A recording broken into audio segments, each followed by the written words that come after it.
Hello दोस्तों, जय हिंद, नमस्कार। और आज हम बात करेंगे दोस्तों झारखंड जेल पैरामेडिकल की भर्ती के बारे में। जी हाँ दोस्तों, देखिए जेल में भी पैरामेडिकल की भर्ती आई हुई है और ये आपको पता भी होगा बहुत किसी को जिन्होंने एएनएम जीएनएम वगैरह कर रखा है उनको पता भी होगा। और नहीं पता तो कोई बात नहीं, मैं आपको बता देता हूँ। डेट अभी इसका फिर से बढ़ गया है।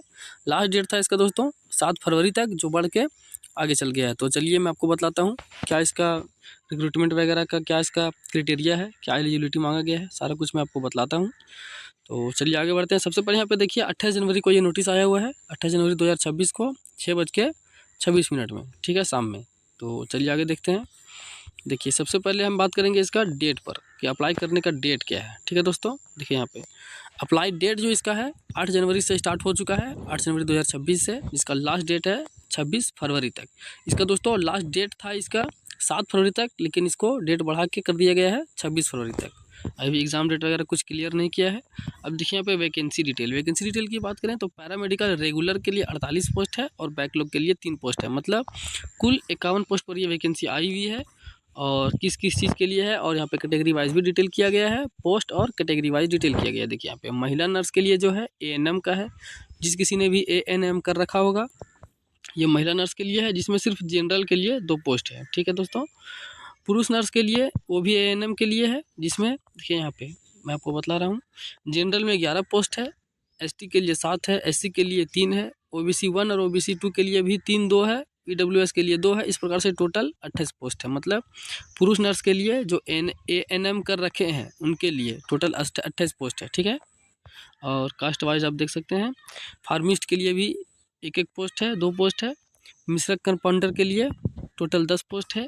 और परिपाधक मतलब ड्रेसर के लिए भी टोटल 8 पोस्ट है। और एक्सरे टेक्नीशियन के लिए टोटल 1 पोस्ट है। इस प्रकार से कुल 51 पोस्ट पर ये भर्ती निकली हुई है। अब हम देखते हैं इसका क्वालिफिकेशन क्या है। ठीक है दोस्तों, तो यहाँ पे देखिए मिनिमम क्वालिफिकेशन क्या बोला है और वेतनमान भी बतलाया हुआ है कि वेतनमान मतलब आपका पेमेंट किस लेवल का रहेगा। ठीक है दोस्तों, देखिए यहाँ पे क्या बोल रहा है, पद नाम महिला नर्स जो एएनएम के लिए है उनको क्या बोल रहा है कि न्यूनतम 45% अंकों के साथ मैट्रिक पास होना चाहिए और कम से कम 18 महीने का एएनएम प्रशिक्षण कोर्स पास होनी चाहिए। ठीक है, वैसे तो एएनएम का 2 साल का होता है, 2 साल का 3 साल का भी होता है, तो कम से कम 18 महीने का पास होना चाहिए। ठीक है, और देखिए दोस्तों इसका लेवल कितना है, लेवल 4 का पेमेंट है। मतलब मैं आपको बतला दूं, यहाँ पे बेसिक पेमेंट बतला रहा है 25,500 से 81,100 तक। लेकिन 25,500 का मतलब दोस्तों मैं आपको बतला दे रहा हूँ कि सारा कुछ इसमें अलाउंस भी जुड़ता है, जैसे डीए, एचआरए, टीए वगैरह वगैरह, 1-2-4 अलाउंस जुड़ते हैं, तो मिल के आपका पेमेंट हो जाता है लगभग लेवल 4 में आपका पेमेंट हो जाएगा लगभग 40 से 42,000 के लगभग। ठीक है दोस्तों, इस प्रकार से आपका पेमेंट होता है। यहाँ पे देखिएगा ये बेसिक पे लेवल बतला रहा है, लेकिन सारा कुछ अलाउंस करके आपका पेमेंट दोस्तों बढ़ जाता है, 40 से 45 के लगभग में हो जाता है, जो लेवल 4 का है। अभ्यर्थी झारखंड नर्सिंग काउंसिल से संबंधित हो, इस प्रकार से आपका न्यूनतम शैक्षणिक योग्यता भी बोल रहा है। पुरुष नर्स के लिए जो है एएनएम के लिए, उसमें भी दोस्तों सारा कुछ वही रखा गया है क्राइटेरिया, इसका भी लेवल 4 का पेमेंट है। फार्मिस्ट के लिए लेवल 5 का पेमेंट है दोस्तों, लगभग 50,000 से प्लस। ठीक है, इसमें क्या बोल रहा है कि आईएससी 10+2 विज्ञान में उत्तीर्णता के साथ फार्मिस्ट का डिप्लोमा कोर्स उत्तीर्ण अथवा 1994 के पूर्व मैट्रिक परीक्षा उत्तीर्णता के साथ फार्मिस्ट का डिप्लोमा, मतलब दोस्तों इसमें फार्मिस्ट होना चाहिए, फार्मिस्ट का डिप्लोमा कोर्स किया हुआ रहना चाहिए, तभी वो कैंडिडेट इस फार्मिस्ट के लिए फॉर्म अप्लाई कर सकता है। बाकी रह गया दोस्तों यहाँ पे देखिए मिश्रक, जिसको बोलते हैं कंपाउंडर, कंपाउंडर के लिए लेवल 2 का पेमेंट है। लेवल 2 में यहाँ पे बतला रहा है 19,900 से, तो इसका समझ लीजिए कि आपका 32,000, 30,000 32,000 आपका पेमेंट रहने वाला है। ठीक है दोस्तों, और कंपाउंडर में क्या बोला है, इसमें भी दोस्तों बोला है कि फार्मिस्ट के लिए डिप्लोमा कोर्स होना जरूरी है। और इसके बाद क्या बोल रहा है, खा नंबर बोल रहा है कि उपर्युक्त वांछित डिप्लोमा विधि द्वारा स्थापित एवं सरकार द्वारा मान्यता प्राप्त संस्थान से प्रदत्त होना चाहिए। ठीक है, अभ्यर्थी को झारखंड राज्य व अन्य राज्यों के फार्मेसी काउंसिल से पंजीकृत होना चाहिए। मतलब जिस किसी ने भी फार्मेसी कर रखा है उनके लिए है ये। ठीक है, बहुत सारे लोगों जो फार्मेसी का कॉलेज हुआ है वहाँ से बहुत कोई कर रखे हैं, उनके लिए है ये फॉर्म। उसके बाद दोस्तों यहाँ पे देखिए एक है परिधापक मतलब ड्रेसर के लिए लेवल 1 का पेमेंट है। इसको बोला जाए तो 28 से 25 से 28 हज़ार के बीच इनका पेमेंट रहने वाला है। इसमें क्या बोल रहा है कि मान्यता प्राप्त शिक्षण संस्थानों से 10वीं मतलब मैट्रिक कक्षा उत्तीर्णता के साथ सरकारी संस्थान या सरकार द्वारा मान्यता प्राप्त संस्थान से परिपाधक पद हेतु 1 वर्ष का प्रशिक्षण कोर्स में उत्तीर्णता। मतलब दोस्तों ड्रेसर के लिए सिर्फ मैट्रिक पास होना जरूरी है, उसके साथ आपको 1 साल का कोई भी संस्थान से आपको ड्रेसर का सर्टिफिकेट चाहिए। ठीक है, इसके लिए आप फॉर्म अप्लाई कर सकते हैं। बाकी रह गया दोस्तों एक्सरे टेक्नीशियन के, इसमें लेवल 5 मतलब वही 50,000 से प्लस का पेमेंट रहेगा। इसमें भी बोल रहा है कि एक्सरे टेक्नीशियन का डिप्लोमा होना चाहिए। ठीक है, तो ये हो गया दोस्तों क्वालिफिकेशन आपको क्या होना चाहिए। ठीक है, अब यहाँ पे बोल रहा है एप्लीकेशन फ़ी क्या बोल रहा है कि जनरल OBC 1 OBC 2 के लिए 100 रुपये रखा गया है। वहीं ST SC की बात करें तो 50 रुपये रखा गया है। ऑनलाइन मोड में पेमेंट करना है आपको। एज लिमिट की बात करें तो मिनिमम एज आपका 20 साल होना चाहिए और मैक्सिमम एज आपका देखिए जनरल EWS मेल के लिए 35 साल और OBC 1 OBC 2 मेल के लिए 37 साल। General EWS OBC 1 OBC 2 female के लिए, ये फीमेल के लिए है जो 38 साल तक दिया है। ठीक है, और ST SC मेल फीमेल दोनों को 40 साल तक का ऑफर मिला है। वहाँ तक आप एज रिलैक्सेशन आपको दिया गया है, अप्लाई कर सकते हैं। स्टार्टिंग डेट देखिए यहाँ पे मैं क्या बता रहा था, अभी आपको डेट बढ़ाया गया है। देखिए यहाँ पे डेट जो है 8 जनवरी से ही शुरू हो चुका है इसका फॉर्म अप्लाई होने का, लेकिन इसका क्लोजिंग डेट था 7 फरवरी तक, जिसको बढ़ा के कर दिया गया है 26 फरवरी तक। ठीक है, तो आपके पास अभी काफ़ी टाइम है, 25 दिन का समय है, आप फॉर्म अप्लाई कर सकते हैं। ठीक है दोस्तों, सारा कुछ यहाँ पर बतला रहा है कि लास्ट फोटो अपलोड करने का, फोटो सिग्नेचर अपलोड करने का भी 26 फरवरी तक ही डेट दिया है और 10 से 2 मार्च तक, मतलब यहाँ पे देखिए क्या बोल रहा है कि 10 से 2 मार्च तक आपको करेक्शन करने का डेट देगा। ठीक है, करेक्शन आप यहाँ पे कर सकेंगे उस टाइम। चलिए आगे बढ़ते हैं।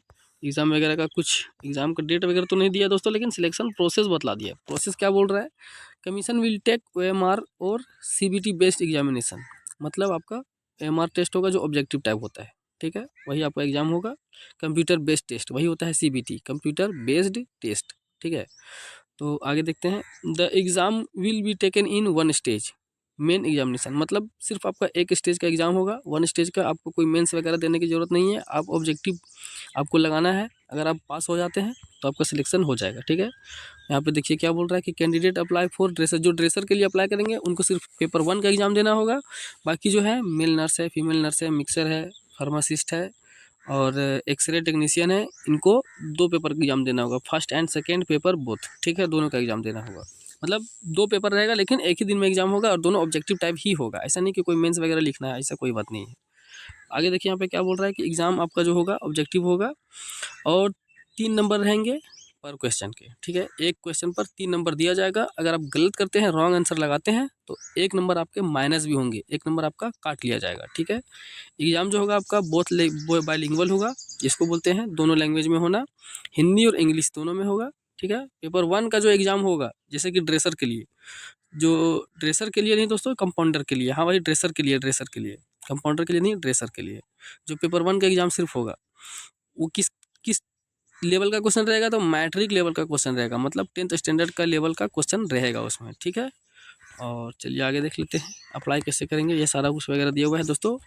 देखिए झार अपडेट मैंने भी ओपन कर रखा है, अप्लाई हो रहा है, आप अप्लाई कर सकते हैं, लॉगिन कर सकते हैं। रजिस्ट्रेशन अगर फॉरगोट, अगर रजिस्ट्रेशन नंबर भूल गए तो यहाँ से क्लिक करके देख सकते हैं। और अभी इसका देखते हैं नोटिस, जो डेट एक्सटेंशन हुआ है इसका नोटिस ओपन करते हैं। देखिए नोटिस ओपन करते हैं और नोटिस में आपको एक बार पढ़ के बतला देता हूँ नोटिस में क्या बोल रहा है। झारखंड राज्य कराओं में पारा चिकित्सा कर्मियों की भर्ती हेतु संयुक्त प्रतियोगिता परीक्षा 2025। ठीक है, विज्ञापन संख्या 9 2025, आवश्यक सूचना 1, मतलब फर्स्ट टाइम इसका नोटिस आया हुआ है अभी 28 जनवरी को ये आया हुआ है नोटिस। ठीक है, झारखंड राज्य के काराओं में पारा चिकित्सा कर्मियों की भर्ती हेतु संयुक्त प्रतियोगिता परीक्षा 2025 विज्ञापन संख्या 9/25 के लिए ऑनलाइन आवेदन समर्पित करने हेतु लिंक आयोग के वेबसाइट, या आपका वेबसाइट दिया हुआ है, पर दिनांक 26/1 से उपलब्ध है। ठीक है दोस्तों, मतलब 26 फरवरी से उपलब्ध है। अभ्यर्थी विवरणिका में अंकित अर्हता अनुसार ऑनलाइन आवेदन दे सकते हैं। आवेदन समर्पित करने की तिथि निम्न रूप से संशोधित किया गया है, मतलब सुधार किया गया है। ठीक है, देखिए आवेदन समर्पित करने के स्तर यहाँ पे बोल रहा है, रजिस्ट्रेशन करने, सूचना दर्ज करने और परीक्षा शुल्क भुगतान करने तथा फोटो एवं हस्ताक्षर अपलोड कर आवेदन पत्र का प्रिंट आउट लेने हेतु ठीक है दोस्तों, प्रिंट आउट लेने हेतु क्या बोल रहा है कि 26 फरवरी के मध्य रात्रि तक आपका संशोधित तिथि है। और विज्ञापन का तिथि क्या बोल रहा है कि दिनांक 8 जनवरी 2026 से 9 फरवरी 2026 के मध्य रात्रि तक दिया था, लेकिन इसको बढ़ा के कर दिया है 26 फरवरी तक। ठीक है, और किसी प्रकार से संशोधित करने के लिए जो मतलब अशुद्ध हो गया है उसको सुधार करने के लिए, मतलब बोले तो करेक्शन करने के लिए, एडिट करने के लिए आपका डेट दिया था 10 फरवरी से 13 फरवरी तक, जिसको बढ़ा के कर दिया है 2 मार्च। ठीक है, 2 मार्च तक आप इसको सुधार कर सकते हैं। ठीक है दोस्तों, तो ये था नोटिस, और अभी इसका फॉर्म अप्लाई हो रहा है। आप चाहे तो फॉर्म अप्लाई कर सकते हैं। दोस्तों, वीडियो अगर लाभदायक लगे, आपको किसी प्रकार से लगे कि आपके लिए बेनिफिट हो रहा है, तभी आप वीडियो को लाइक कीजिएगा, चैनल को सब्सक्राइब कीजिएगा, और इस प्रकार से हर वैकेंसी की अपडेट पाने के लिए आप मेरे चैनल से जुड़े रहें। वीडियो में लास्ट तक बने रहने के लिए बहुत बहुत धन्यवाद। जय हिंद।